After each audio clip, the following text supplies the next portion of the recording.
नमस्कार, Ram Ram. Agriculture technocrats के लिए एक खुशखबरी आ सकती है। वो खुशखबरी ये है कि जो काफ़ी देर से हम इनके लिए लगातार एक बात रखे हुए हैं कि इनकी जो है पोस्टें निकलनी चाहिए, इनकी नौकरियां निकलनी चाहिए, जिसके लिए कई सारे हमारे एग्रीकल्चर टेक्नोक्रेट्स भी लगातार कभी एलजी साहब को मिलते हैं, कभी बाकी लीडर्स को भी मिल रहे हैं।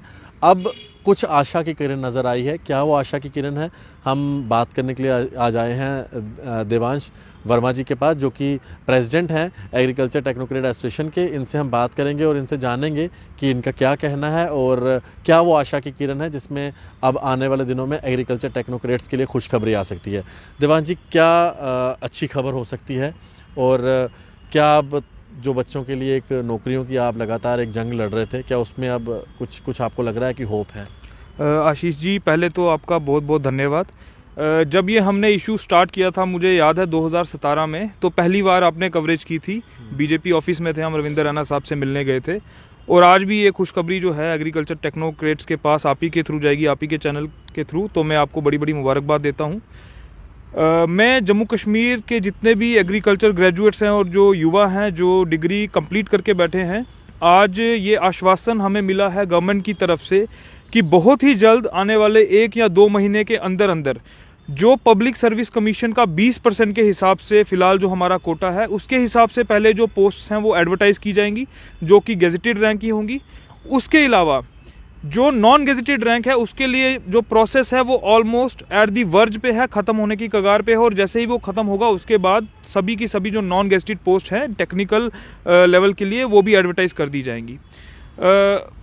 आशीष जी, मैं आपको बता दूं, 2017 के बाद जब एसआरओ आया था, तब से ही हम ये अलग अलग नेताओं के पास और जितने भी गवर्नमेंट के नुमाइंदे हैं उनके पास जाते रहे, अपनी रिप्रेजेंटेशंस देते रहे, लेकिन हमारे पास अभी तक कोई हमारे हाथ कुछ भी नहीं लगा था। और खाली हमें एक वो बता दिया जाता था, जुमला बता दिया जाता था कि हाँ, इसको कल कर देंगे, ये जेन्युइन मुद्दा है, लेकिन कोई इसको समझता नहीं था।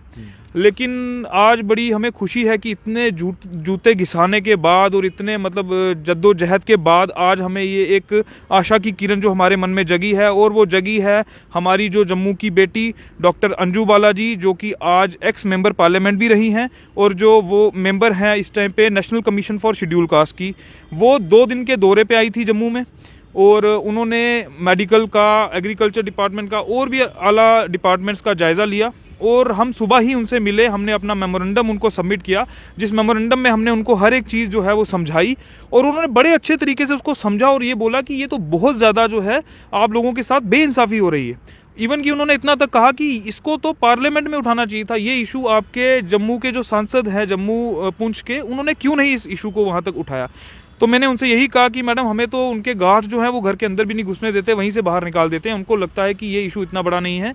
वो लोग तो ये कहते हैं कि आत्मनिर्भर बनो, लेकिन उन्होंने इस बात को समझा कि यहाँ पर आत्मनिर्भर बनने की बात नहीं, यहाँ पर हक की बात है, कॉन्स्टिट्यूशनल राइट्स की बात है। उसी के बाद उन्होंने एग्रीकल्चर डिपार्टमेंट के जो प्रिंसिपल सेक्रेटरी हैं नवीन चौधरी जी, उनसे मीटिंग ली और उनसे ये पूछा गया कि क्यों ऐसा नहीं हुआ, 2009 के बाद क्यों पोस्टें नहीं एडवर्टाइज हुई, अगर 20% कोटा किया तो क्यों किया, और उस 20% पे भी क्यों नहीं पोस्टें निकली गई। तो उनके पास कोई जवाब नहीं था। यही हमें मैडम ने बताया। और आज मैडम हमारी शेर कश्मीर यूनिवर्सिटी में आई थी, उनका विजिट था।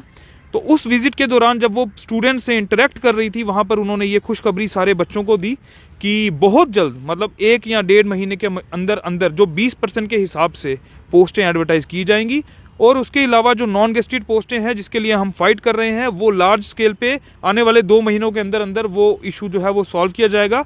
और मैम ने ये भी हमें कहा है, आश्वासन दिया है कि सेंटर से हम इसको पूरा का पूरा मॉनिटर करेंगे। अब ये आपके अर्स्टवाइल स्टेट के जो गवर्नमेंट रिप्रेजेंटेटिव्स हैं उनके हाथ में नहीं रहेगा, ये अब सेंटर से इसको जायज़ा लिया जाएगा। 1 महीने का नोटिस दिया गया है, उसके बाद उसका दोबारा से जायज़ा लिया जाएगा कि इसके ऊपर क्या डेवलपमेंट हुई है। बिल्कुल सर, इसके अंदर एक बड़ी इंपॉर्टेंट चीज़ ये भी थी कि जब से नौकरियां नहीं मिल रही थी, बच्चे तो ग्रेजुएट्स हो रहे थे एग्रीकल्चर के, क्योंकि लगातार हर साल बैच निकल रहा है, बच्चे ग्रेजुएट हो रहे हैं, जिससे कि एक अनएम्प्लॉयमेंट का भी दर जो है बढ़ता जा रहा था।